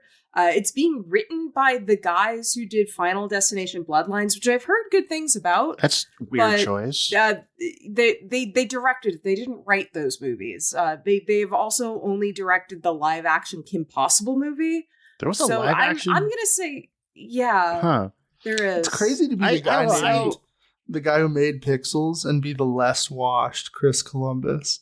I think. I think it's going to be like the Ghostbusters. It's going to be like Ghostbusters Afterlife, where it's going to be like really sentimental. It's going to be like totally Stranger Things-ified, and it's not going to have any of the bite or cynicism or edge that made the Joe Dante Gremlins movies so much fun. Yeah, I mean, Joe Dante hasn't directed anything since Burying the X in 2014. Like his career is kind of he's retired at this point. Sad. He's just doing his podcast. Retired, but it's he's working at the gas station, playing hockey on the roof. I was just have you ever done that? I was just watching. He went to the Severin basement to pick out some things because Criterion has their closet. Severin has a basement. So he's still doing things. God bless him. And what does Vinegar Syndrome have? They also have a basement, and I've been there. Fuck off! You can't also have a basement. No, they do. I went there with Evan to the brick and mortar. They should have Vinegar Syndrome. Should have a cellar. Yeah. Ooh, a cellar. It is a cellar, but I couldn't go down there. Hold on, let me find the picture of it. Let me put it in production They just chat. throw the DVDs into like cedar barrels. A pile? Yeah, like cedar. Like it's. I wanted to go in the Vinegar Syndrome cellar so badly, and they wouldn't let me. It's a room that just smells like root vegetables and wood. Like it's the rustic, the Vinegar Syndrome rustic cellar. There's like the dusty glass bottles filled with olive oil everywhere. Yeah, you got to pick through and like try not to like prick yourself on a fucking needle. Yeah. See, go look in production chat. I'm pointing at the Vinegar Syndrome cellar. Yep, that's about what I expected. That's a cellar. What would Arrow Video have? Like the bang bus. The Arrow Video bang bus. It's the Arrow Video tent. Dude, it's just a fucking tent on the side of the road. Under an overpass. Yeah. Oh, man. So I want to talk about the ending for a bit. So the ending, they, contrive a way to kill the gremlins. There's an electricity gremlin that they then unleash on all of them after getting them all wet in the lobby, which causes a great scene of just them all melting. Yeah, love a goop moment. Which also follows a Busby Berkeley homage with New York, Greta the baby. Gremlin. And there's a lot of, God, they had to make so many puppets for this movie, and they're all melting skeleton versions. But I was like, even based on how kind of gnarly Gremlins 1 can get, how gnarly this movie was. Even though it's green blood and puppets, so it's like you can do a lot. But it's pretty gross. The guys, the SWAT team storms in. They all start slipping and sliding on the gremlin goop at the end. Oh, did you catch Dean Norris in there? Speaking of Breaking Bad. Oh no, I didn't. Oh yeah, Dean Norris is in this. I did not pick up on Dean Norris. Wow, big 1990 for Dean Norris, because he would have been in Total Recall. You could have gone to the theater and seen Dean Norris in 2 different movies. Wasn't he also in Starship Troopers? Yeah. He's in Starship Troopers. He's multiple Verhovens. And then he was also in Book of Henry. Holy shit! Famously in Book of Henry. Dean Norris. He's tying the Marvelous podcast universe together. He is. Could you imagine if his same character was like he's just playing the same character throughout all these movies, just like the most intense cop of all time, who then retires and becomes like he moves to Mars and gets mutated. He's to Mars. He's like 300 years old. Yeah. Yeah, after he escapes from the Book of Henry prison, he has like a God Emperor of Dune moment where he just slithers out into the desert to hallucinate as a worm. Man, also 1990. I mean, between this and Total Recall, that's like a good eating if you're into puppets and practical effects. I know. Total Recall's full of that wild Rob Bottin shit. But yeah, so I want to talk about the ending a bit, because it's kind of like a comedically happy ending where Clamp comes down. It's just like, Dracula, you're going to be my news anchor now, and Billy, you get you're going to be developing a new development based on the drawing he did of his hometown from the first movie. Was it the biggest Kingston Falls? Yeah, but how does he describe it? Like it's his next sort of like development. No, endeavor. But he says it's going to be like the biggest, grandest, quiet little town or something like that. Yeah, something like that. It's just this billionaire discovering quaint Americana and rebuilding it as a facsimile of itself, which is Norman Rockwell kitsch Americana. Which is what these guys do now, build these like especially in Florida, about all those like old boomer towns that are just designed to look like Norman Rockwell paintings for your racist uncle to go die in. Oh yeah, they would be sundown towns if any of those people could like get if any of their fucking rascal scooters went fast enough to catch a guy. Oh man, I was imagining a very fat, like diabetic racist uncle with a pitchfork on a motorized scooter that can't go above 10 miles an hour. You down the street while you like briskly walk away, looking over your shoulder, like leave me alone, man. What if it was the same, like the same giant company, but instead of it being Clamp and it's like a Vice around the world, they were just making Yowie. They're just go into this huge ass evil corporate office building, and they're like, "Fuck, I need more I don't know. Did they do Sailor Moon? I need more by Shonen, Jotaro and Kakyoin Yaoi right now. That's what the 2030s have in store for us: is industrial scale production of Fujo bait. Yeah, that's what's coming next. That's my next job. I'm leaving you losers for that when I get that's the offer. Basically what Webtoon is, where it's just like kinda. It's like the megacorp from the evil cyberpunk movie, but they make yaoi. Kind of is, yeah. They pump that stuff out. In 2026, even our yaoi is evil. Yeah, even the redheaded boss is like PR agent and probable girlfriend. Like it's just kind of like a goof on the mega happy ending. Yeah. Because it's obvious this movie has so much contempt for the sentimentality. Yeah, but it's important that it doesn't play it as like completely cynical with like hatred, especially not hatred, but Joe like, Dante. Well, Joe Dante is clearly operating also from a place of like loving a certain kind of sentimentality, because Gremlins 1 pulls a lot in terms of its setting and certain plot beats from a movie that the second place winner of the Christmas special poll, It's a Wonderful Life. So he clearly loves that kind of, old movie, Hollywood kind of, happy ending. But here, because the whole premise and the whole impetus of this movie is there is no reason for Gremlins 2 to exist, it needs to operate as complete farce. And so, contrast this with the ending of the original movie where Gizmo goes off back home to live with Mr. Wing, because it's like, Billy, you are an irresponsible pet owner. That's a movie about being an irresponsible pet owner in addition to being a Boo Boo movie. There's also when Clamp sees Gizmo at the end, he's like, what I see is dolls with suction cups stuck to windows, which my dad, I watched this with my dad and my mom, and my mom fell asleep immediately because that's what old people do when you watch movies past 5 p.m. But my dad was like, oh yeah, no, they did have a bunch of those. Like they were huge in the 80s. The little gizmos hanging in the window, like the Garfield stick-ons that our listener might be more familiar with.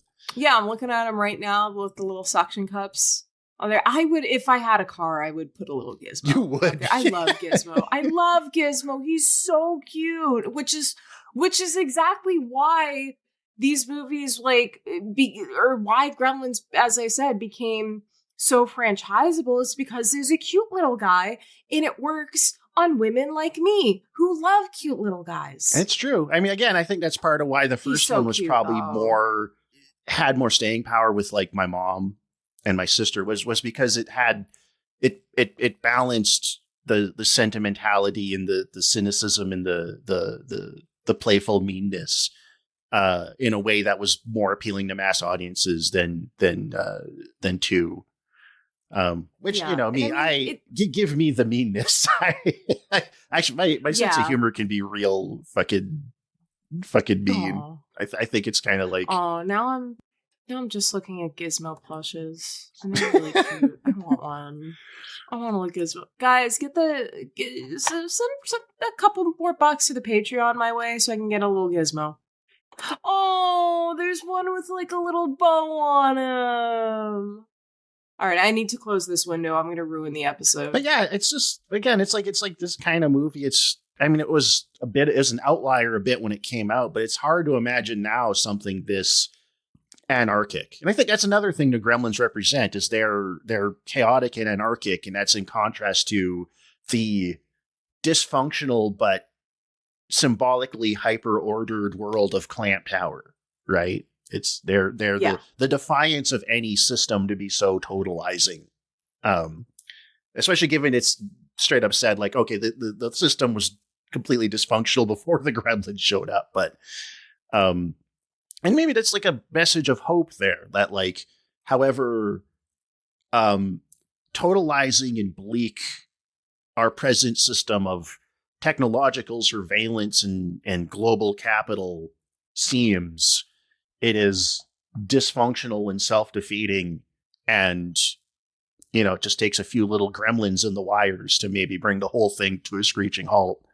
that chaotic anarchic spirit, that sort of inevitability of entropy and disorder is always there, and sometimes you need it. Yeah, because that's the other thing too. Like, the term gremlin comes from World War II, where if your plane wasn't working or some piece of machinery wasn't functioning as it should, you'd say, "Oh, there must be a gremlin in it." It's a term for like a technological deficiency, something going awry, and. Are we not just surrounded by broken technology? Oh, yeah, none of this. Things that are... Like, we're talking about how Netflix doesn't even work, right? Exactly. Like, and I mentioned BlackBerry earlier, but I kept thinking of, I don't want to spoil it for you, but people who have seen BlackBerry, the ending of that movie is, like, about a gremlin in the machinery. And like, gremlins are also just... it's not even a deficiency in a lot of things. Like, we put gremlins in our institutions intentionally. That is the way things work. It is not a problem or something that's gone wrong. That is just the way these systems are designed. We're living in a completely gremlified time. Gremlins have taken over the White House. Gremlins have taken over every single public institution. Gremlins have taken over the news. It's Gremlin Nation as of 2025. Full Gremlins. Well, I guess that depends on if you see the Gremlins as good or bad, of course. Emancipatory or as symbolic. It's kind of like the Satan problem, where Satan can represent rebellion against an unjust status quo, or can represent the evil. That's kind of the fun thing with monsters, is they kind of straddle that line between unleashing what in us is bad and unleashing what in us is like repressed but maybe should not be. Yeah, you know what? I think on second thought, Gremlins would be doing a much better job of running the United States government right now. And that's like, I wish that wasn't in like hyperbole, because I actually kind of feel that way. Even the brain gremlin probably would not have fucked up the tariffs so badly. Would not have molested the money that hard. No, the money wouldn't be so molested. Also, clearly the Gremlins are chill with being trans. That puts them ahead of contemporary reactionaries. I know. Yeah, we got a doll. The Greta the doll. Could you imagine how much money you would make if you just had a potion that changed your gender /sex now? Yeah. Just like instant one chug. And you get the no more E shots, nothing like that. Just one and done, baby. Gender affirming care. You even get the dress. You even get the fit and the makeup built in. It was crazy. In Avatar 3, they have Na'vi affirming care. They do. They have. Oh my god! It's. They got the fungus. You're basically describing a plot point from Avatar 3. Jeez, what isn't in that movie? I do have to get around to seeing it. We gotta do it. We're just gonna jump right to Avatar 3. Everyone's gonna expect us to wait for 4 years. We're like, no, sorry. All right. Any other thoughts for Gremlins 2? Buy, sell. Yeah, you just gotta. It's a movie that's kind of hard to describe. You just gotta watch it, because so much of it is just gags, so much of it's so visual. I also forgot another thing that makes me laugh. The part where Kate is in the elevator, and of course the Gremlins are controlling it, and she's still, for whatever reason, thinking the smart building is operational, and so she tells the building to sound the alarm, and she just hears just a bunch of little fucking Gremlins making an alarm noise. Crack me up.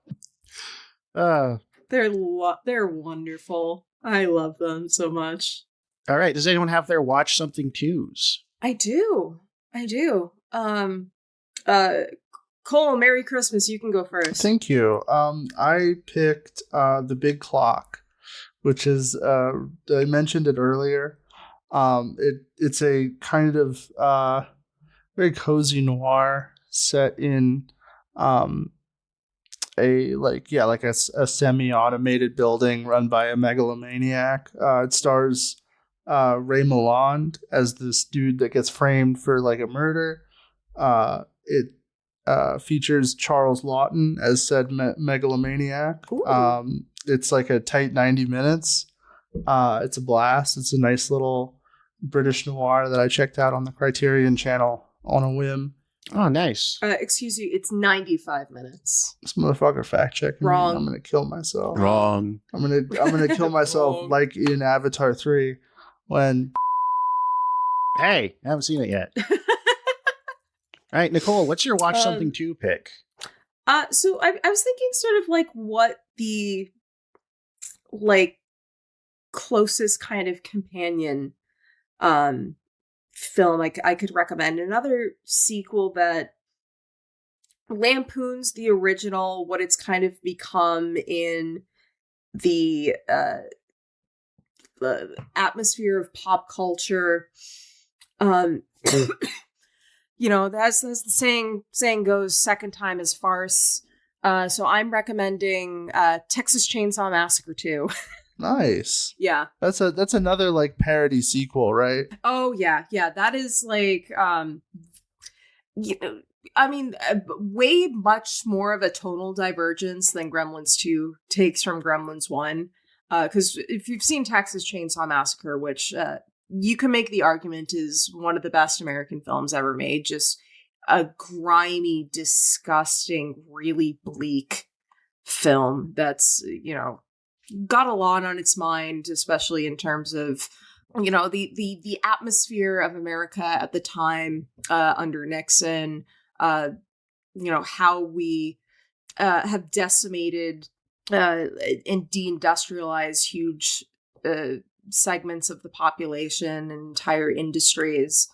But Texas Chainsaw 2 is just complete farce. It is operating also on Looney Tunes logic.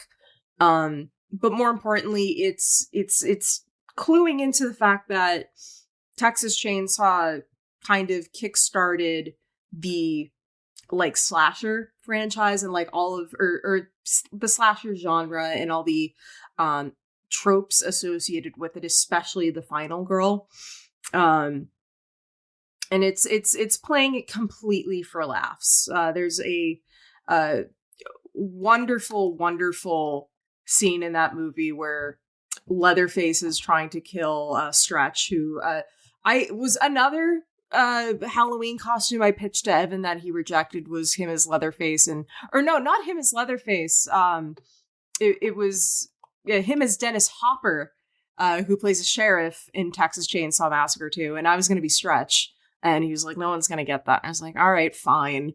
But Leatherface is trying to kill Stretch, and he can't bring himself to do it because he has like the chainsaw like right between her legs. It's so on the nose. And he's like, there's something going on. And he comes in his pants. Yeah. He comes in his pants. And there's, it's the family it's the family and the saw, or, you know, sex or the saw. You got to choose one. But yeah, I highly recommend Texas Chainsaw 2. Another movie that was not quite understood when it came out at all, as being a complete parody and a satire of itself. I actually don't like Texas Chainsaw 2 that much. I rewatched it last year, and I expected to have a really good time. I just didn't find it funny that much. Like, I enjoyed like the first 20 minutes. I just found like a lot of it fell flat for me. Your mileage may vary. But... I had to you know what? That was my original, like, my original, like, I didn't like it the first time I watched it. I actually found it. Oh, no, that was the second time. I'd seen it as a kid. I think, like, more than once. It improved for me a lot on rewatch when I finally was like, oh, well, duh, this is what they're going for. And also, I just loved Stretch so much. She's really fucking cool.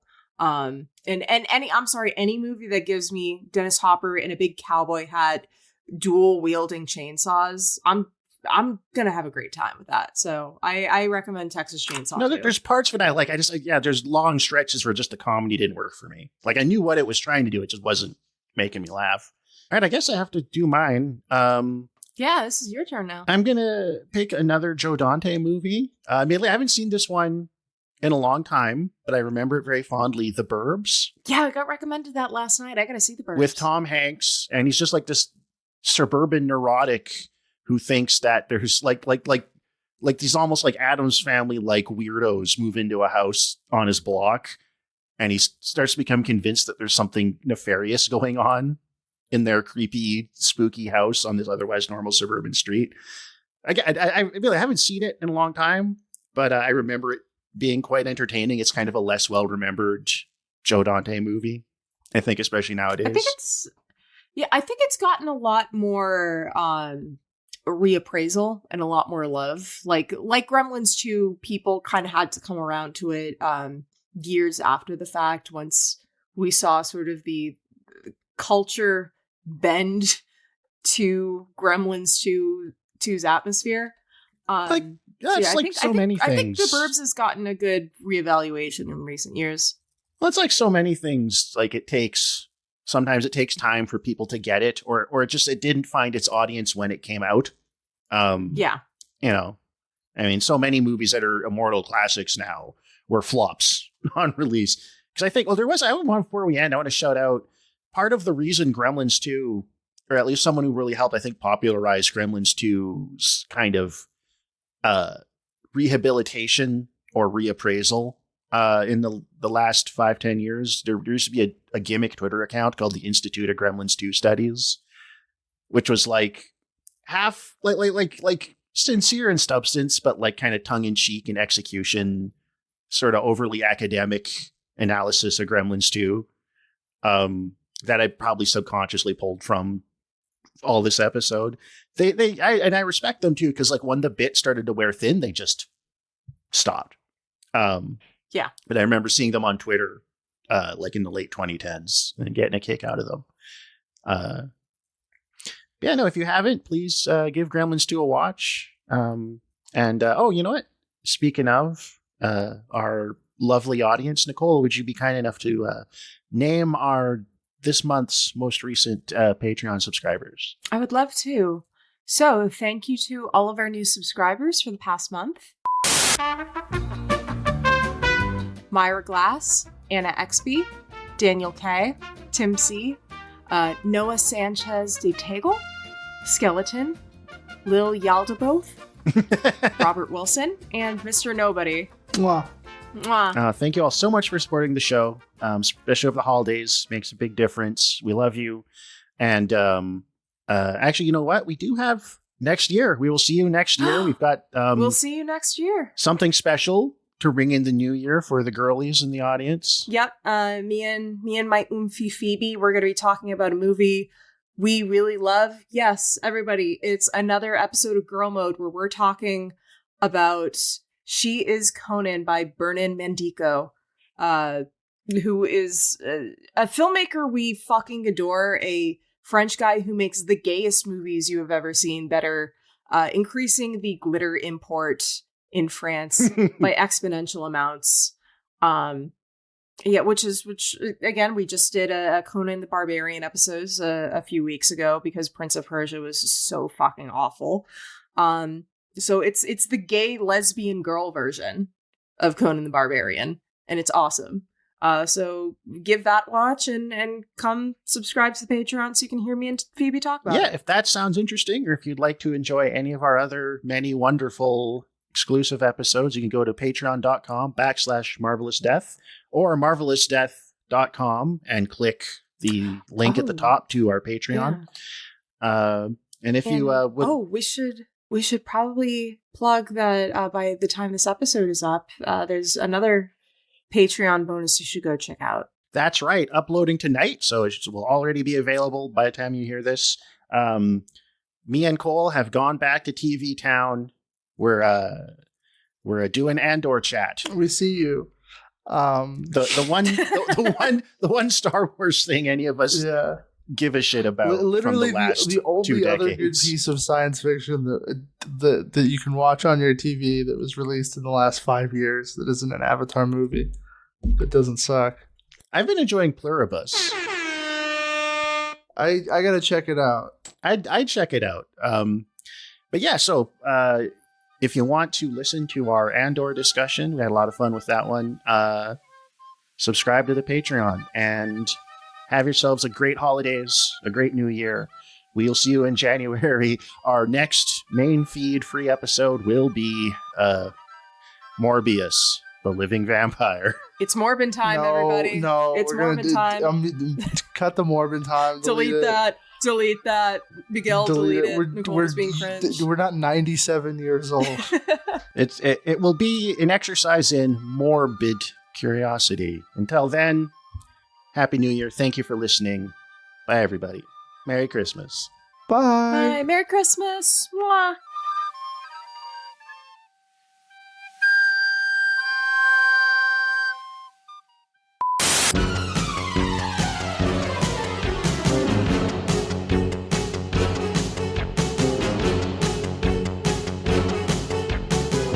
We're gonna rock, we're gonna roll till the broad daylight because I'm ready. And I'm able. I'm willing and I'm able, so you better come and go with me. He likes this music. We're gonna Yes, rock and it's his roll. favorite. La boo boo, la boo la boo, la boo boo, la boo boo, la boo la boo, la boo boo, la boo boo. Hi, I'm Kevin. Shout out to Jim. Hi, Jim. Shout out to Jim. Hi, Jim.